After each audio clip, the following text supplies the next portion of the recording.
What is this?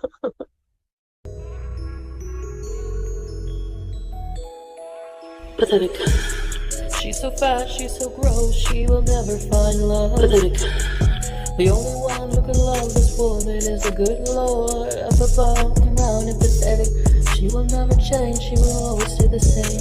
Pathetic and insane. Pathetic. Very scary, you know, carry. Damn, I'm jet lagged.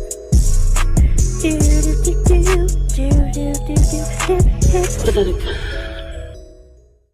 Hello, little gherkins. Well, Kentucky Fried Gunt awoke from her sweaty slumber and graced us with another live, sitting in front of a fan, talking shit about Kuwait and her future plans. Let's get into this little recap. For me, it's like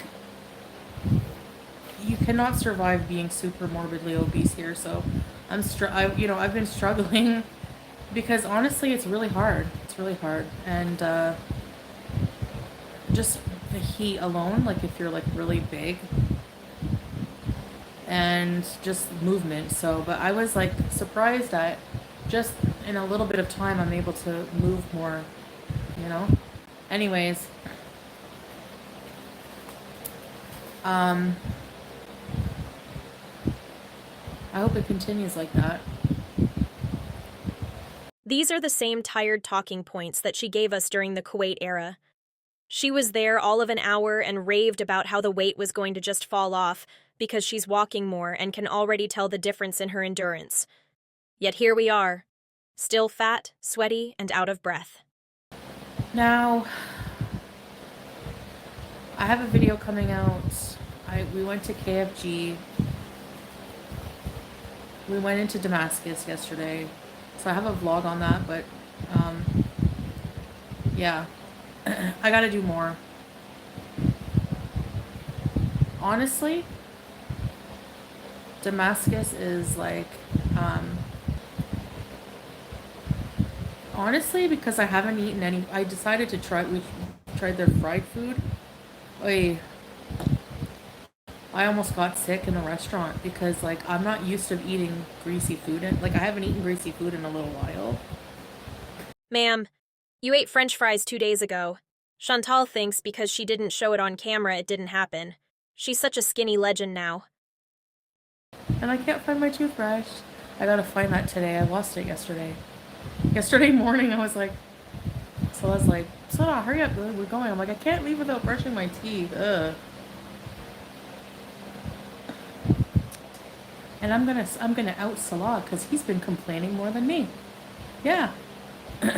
So he was laying on the couch last night, hot, and going, I want cold water. I go, well, we have to drink warm for now. Haha, so funny that I got you kicked out of the only country you've ever called home, and you're struggling to adapt to the new war-torn country you have to live in. Right, babe? Why not go to Thailand? Thailand? Because, you know, I don't like the idea of having to travel, honestly. Salah would, I think, harder for him to go to Thailand. When he had his Kuwait residency, it was easier. But we could go to Malaysia, but like, I don't know. I don't want to travel again with the cat. We'd have to apply for her to be imported. I mean, we can do it if we get desperate, but like wants to get into his house, you know? He wants to move and get into his house and I guess just live a simple life until we can do something else. Wait, did she just say when he had his Kuwait residency? Now, y'all know I'm not an expert on immigration, but I did a quick little searchy search and it says you can lose residency a couple of ways, one of which is leaving for more than 6 months without permission. Salah hasn't been gone that long. It sounds like Salah was either deported due to breaking laws or there was an issue with his work visa sponsorship, which I don't believe to be the case. Damn, Chantal. You really fucked his life up. So I don't think it's any secret that people know that I'm here for 15 days right now. But I think we're finding out, we have to take a taxi at some point. Yesterday, when we went into Damascus, we tried to. Oh my gosh.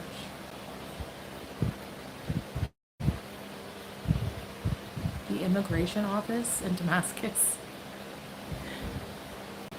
There's one main one, and then there's like another. There's like a couple. So we went to the wrong one, but oh my gosh, you guys. For someone fat, out of shape, and who's always hot, that building was hell on earth. There were about hundreds of people just crammed on the outside of the building. So to even get into the building, he had to hold my arm, pull me through the crowd, people shoving you. Then you go in the building, and it's hotter in the building than it was outside. It's packed solid. Like, you think the DMV's bad, okay? Then we had to go up stairs, like 3 flights of stairs. There's no elevator. We had to go up 3 flights of stairs, and the stairs are constantly busy, and there's narrow. So you're having to like push your way. Anyway, I was so like, by the time I got to the top, I thought I was gonna faint. I was so hot.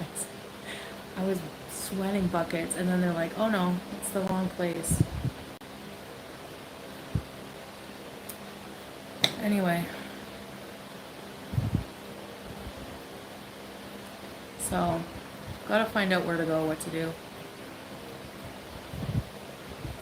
I'm trying to see what I can do, like to be his wife, like what if I'm allowed to stay longer. I don't know if I have to leave or if I can extend it. We have to go figure that out. So she's there on a 15-day transit visa and has not registered with the Syrian immigration authorities. Where will you go if you need to leave? I don't know. I haven't thought about it. But I'll go somewhere. Maybe Turkey? I don't know. Chantal got to Syria on July 2nd. We are on day 9 of 15 days. She doesn't know if she can stay longer and has no idea what she'll do if she can't. That's wild. You can come as a tourist, yeah. I think so. I don't know how it really works right now, like, with getting, like, before I came here, I was told I need to get a visa and everything like that at the airport. They were like, you don't have a visa for Syria, though? Because they're like, you're going to Beirut, but, like, what's your final, like, why are you going, I'm like, I'm going to Syria. And the lady there, she's like, oh, I'm Syrian at the Montreal airport. And she's like, but you don't have a visa to go to Syria? And I was like, no. I'm like, I'm going to see my husband. So, and then she's like, oh, because normally if you want to go to Syria, you need like a special visa, but I don't know. Things are all up in the air because of like, there's just an interim government right now. Girl, you don't even know how you got into the country. You don't know what paperwork was filled out or what was put on it. Let's hope you can even get out in 6 days. Yeah, he grew up in Kuwait. He grew up in Kuwait, and you know, that's the thing about Kuwait. It's, you don't ever, you never get permanent residency or citizenship there. Even if you marry a Kuwaiti, you're SOL, you know? And now, apparently there's a law that to leave the country, you need permission from your employer. So, you know? I mean, if you're there on a work visa with your employer as a sponsor, that kind of makes sense, doesn't it? So I had to leave the only home he has known. He's not too sad about it, honestly. He, you know, there was just some issues. I won't get into it, but honestly, I don't really miss Kuwait. The only reason I was there is for Salah. That's it. Kuwait is awful the way they treat immigrants.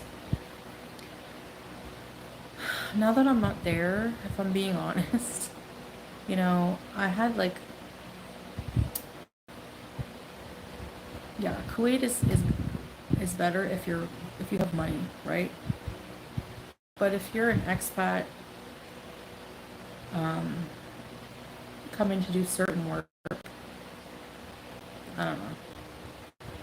I don't know. Some people are happy there, like expats, some are not. I saw a video of one expat from Nigeria. He was like, don't go there because just the living, like the way, the conditions, like a lot of people are crammed into one room and they don't make very much money. But that's like that in a lot of countries in the world, you know? We all knew Chantal was full of shit with how much she hyped up Kuwait. We knew she hated certain things there, but for whatever reason she feels this need to make these countries out as amazing and just so much better than the West. I can only assume because she wants ass pats from Soft Hands Tall Pete's. But I think a large part of all of the sudden Kuwait shit talk is that she didn't care about any of this until it affected her. She has now been shunned and her ego can't take it. Move to Dubai. I don't want to live in Dubai. I don't want to live in another hot, super hot Gulf country right now, honestly. No offense. They're good. I've been there, done that. And I'm not saying it's all bad. But for me to pretend like there's no bad at all about Kuwait is just bullshit. Quite frankly. Sorry for my language, but even Canada has good and bad. Every country does. So, but I didn't feel free to, it's illegal to talk bad about the country. Like, illegal. Like, you don't have any freedom of speech whatsoever there. But it's like that in a lot of countries too. Again, there's some countries you cannot criticize the government whatsoever. Yeah, and you knew that going into it and chose to not follow the rules of the country and now you're mad. Sucks to suck. Let's beat to Turkey. Why is Turkey, like, what does Turkey have? What's in Turkey? Well, the wife of the married man you were fucking. Anyway, this live was at roughly 8 a.m. in Syria. Chantal repeatedly promised a blog from her trip to Damascus and KFG. But it's now been almost 24 hours and no upload. So I guess I'll see you again soon, little gherkins. Pathetic. She's so fat, she's so gross, she will never find love. Pathetic. The only one who can love this woman is the good Lord up above.